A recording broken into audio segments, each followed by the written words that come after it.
My hand froze over the bowl the second the smell hit me, and my heart started slamming so hard I thought the guards behind me could hear it. I was not trained for this. Nobody trains a food taster to notice anything except how fast they might collapse.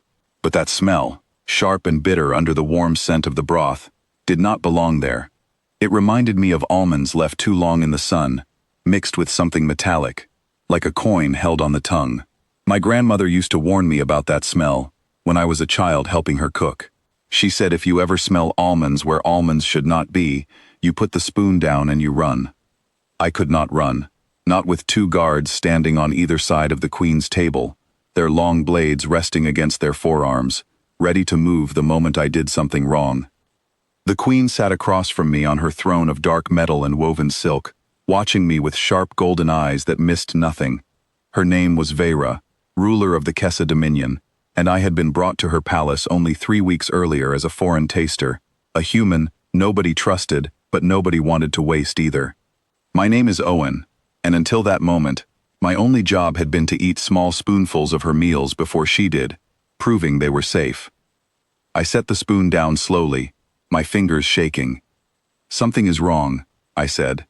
My voice came out thinner than I wanted. The chamber went silent except for the soft hum of the lights above us. Queen Vera tilted her head, the motion slow and controlled, like a predator deciding whether to strike or wait. "Explain," she said. Her voice was calm, but calm in the way a blade is calm before it cuts. "There is a smell in your broth that should not be there," I said. "Almonds, bitter almonds, and something metallic underneath it. I do not know your poisons, my queen, but where I come from, that smell means danger."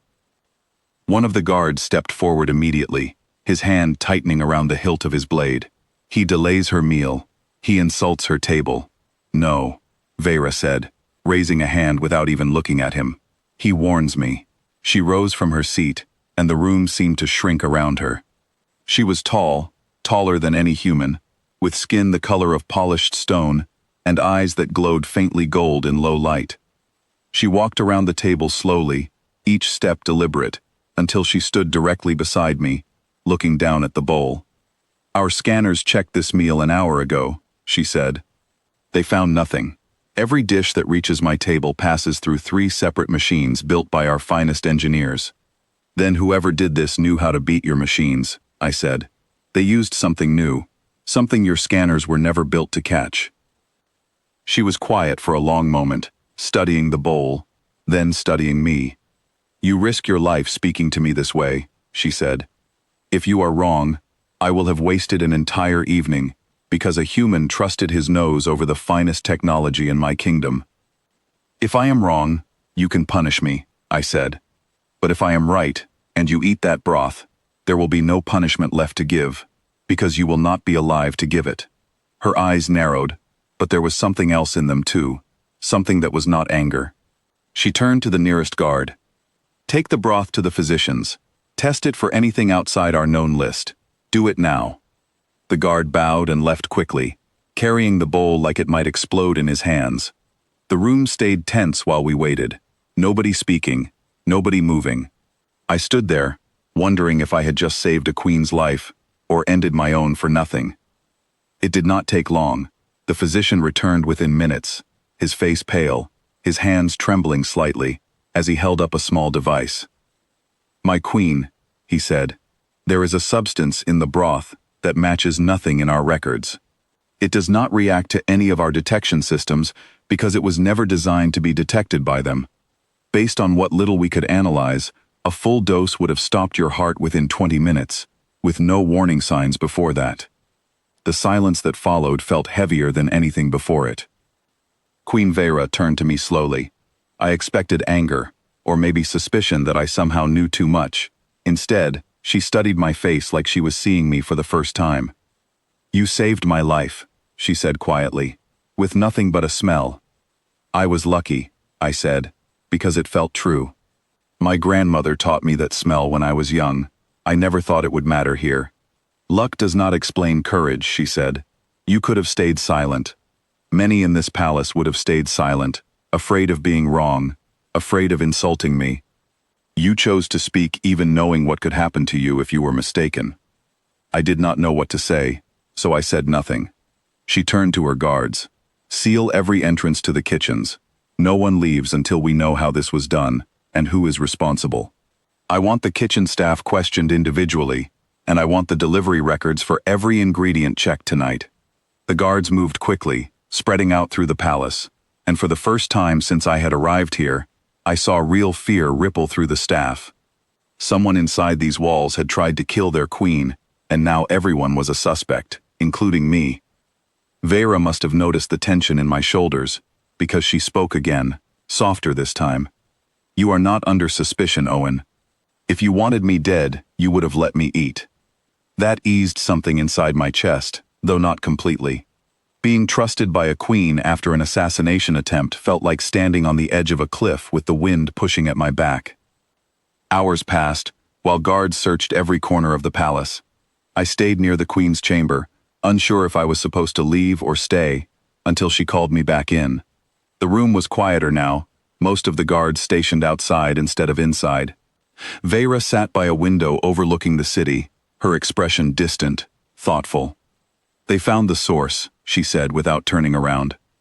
One of the kitchen assistants had been paid by someone outside the palace.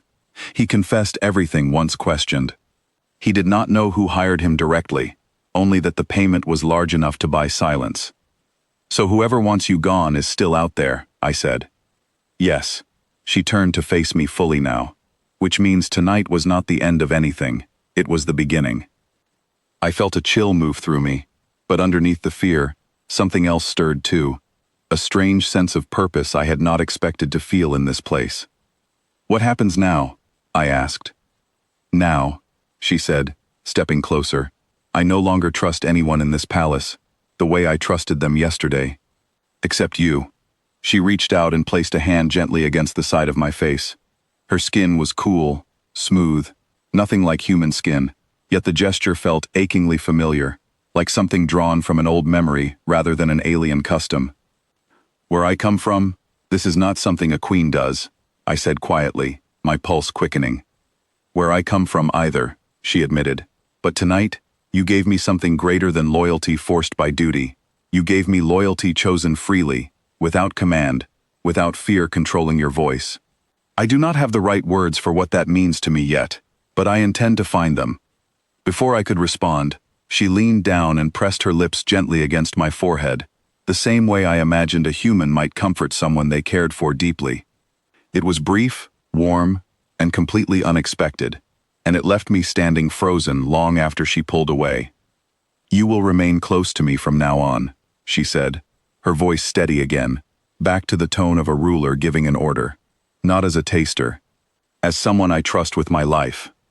I nodded, though my mind was still catching up with everything that had happened in the span of a single evening. An hour ago, I had been nothing more than a disposable servant expected to risk poisoning so she would not have to. Now I stood beside her as something else entirely, something neither of us had names for yet. Outside her window, the city lights flickered like scattered stars across the dark landscape, calm and unaware of how close their queen had come to dying that night. Somewhere out there, whoever had planned this attack was likely already planning another, waiting for their next opportunity.